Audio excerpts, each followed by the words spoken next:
इसके साथ साथ ये कहना चाहता हूँ, हमारी ये लड़ाई है, प्रतीकात्मक लड़ाई है।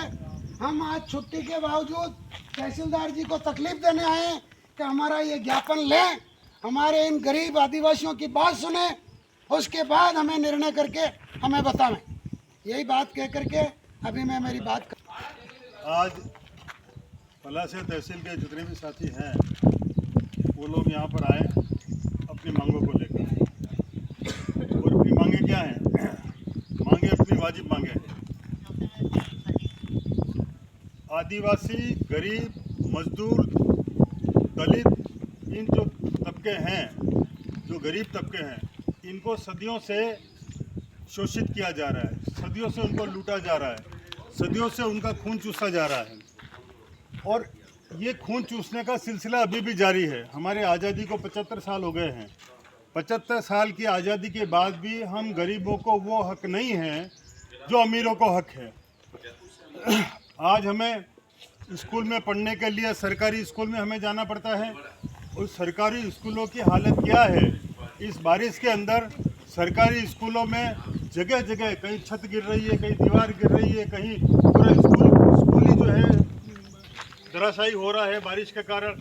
ऐसे स्कूलों में पढ़ने कितने बच्चे झालावाड़ में कितने बच्चे जो है वो मर गए स्कूल की छत के नीचे आके। ऐसे स्कूलों में पढ़ाया जा रहा है। दूसरा, वहाँ पर अध्यापक भी नहीं है और हिंदी मीडियम में पढ़ाया जाता है। बाकी दूसरे जो लोग हैं वो प्राइवेट स्कूलों में पढ़ते हैं, अंग्रेजी मीडियम में पढ़ते हैं। तो उनके बच्चे क्या बनते हैं? उनके बच्चे बनते हैं बड़े बड़े अफसर। कोई कलेक्टर बनेगा, कोई तहसीलदार बनेगा, कोई जज बनेगा, कोई पुलिस अफसर बनेगा। और हमारे बच्चे जो सरकारी स्कूलों में पढ़ेंगे वो क्या बनेंगे? चपरासी बनेंगे, कहीं क्लर्क बनेंगे, कहीं मजदूरी करेंगे, कहीं अपना छोटा मोटा ठेला लगाएंगे, ऐसे काम करेंगे। तो ये भेदभाव जो है, ये भेदभाव एक बहुत बड़ा कारण है इस गरीबी का। हमें पढ़ाया छोटे स्कूलों में जाता है, सरकारी स्कूल में पढ़ाया जाता है, तो हमें उसी हिसाब से। और कुछ लोग तो अभी आरक्षण जो मिला हुआ है गरीब तबके को, वो आरक्षण का भी विरोध कर रहे हैं कि आरक्षण से ये बड़े बड़े पदों पे चले गए। लेकिन आज भी अगर सरकारी पदों पे देखें, न्यायालय में जजों को देखें, तो ज़्यादातर उच्च जाति के लोग ही वहाँ पर जज हैं, वहाँ पर IPS अफसर हैं, वहाँ पर कलेक्टर हैं, वहाँ पर तहसीलदार हैं, उच्च जाति के लोग ही हैं। दूसरा, हम जिन जंगलों में रहते हैं उन जंगलों में हम सदियों से रहते हैं, हमारी पीढ़ी दर पीढ़ी उस जंगल में रहते हैं। और जंगल का जो उत्पादन होता है, चाहे वो महुआ हो, चाहे सीताफल हो, चाहे किकोड़ा हो, चाहे और भी कोई वो घास हो, लकड़ी हो, उसके ऊपर जंगल के आदिवासियों का हक है। ये आदिवासियों का हक छीना जा रहा है। यहाँ की जो ज़मीन है, जो पहले अपने बाप दादे वहाँ पर रहते थे और रहते आए हैं, वो ज़मीन पहले वन विभाग की नहीं थी। अब उस ज़मीन को सरकार ने वन विभाग को दे दी। वन विभाग बाद में आया, हम पहले से वहाँ रह रहे हैं। हम जब पहले से रह रहे हैं तो वो ज़मीन हमारी है, वो हक हमारा है। जंगल के अंदर जो घास है, घास का हक भी जंगल में रहने वाले आदिवासियों का है कि वो घास काट कर और उस जंगल के अंदर वो जो घास है, घास अपने मवेशियों को खिलाएगा।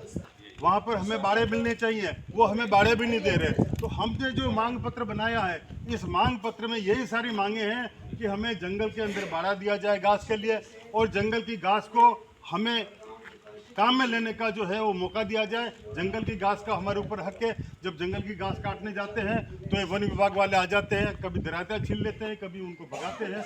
हमारे मकान जो जंगलों में बने हुए वो तोड़ देते हैं। हमारे खेतों की दीवारें जो बनी है, बाढ़ जो बना रखी, बाढ़ तोड़ के चले जाते हैं। फसल, खड़ी फसल को वो नष्ट करके चले जाते हैं, ये कह के कि ये जंगल की ये वन विभाग की ज़मीन है। जबकि जब देश आज़ाद हुआ था तब वो वन विभाग की ज़मीन नहीं थी, वो इन आदिवासियों की ज़मीन ही थी। तो वो ज़मीन के ऊपर हमारा हक है, इस ज़मीन का वन विभाग के ऊपर कोई हक नहीं है। इसी मांग को लेकर हम यहाँ पर एक ज्ञापन देने आए हैं। और ये भी कहा है कि अगर ये मांग हमारी मंजूर नहीं हुई तो ये अभी तो हम खाली प्रदर्शन करने आए हैं, उसके बाद पूरे इलाके में एक बहुत बड़ा आंदोलन किया जाएगा, जैसा कि मेघराज जी कावड़ आंदोलन किया करते थे, उस तरह का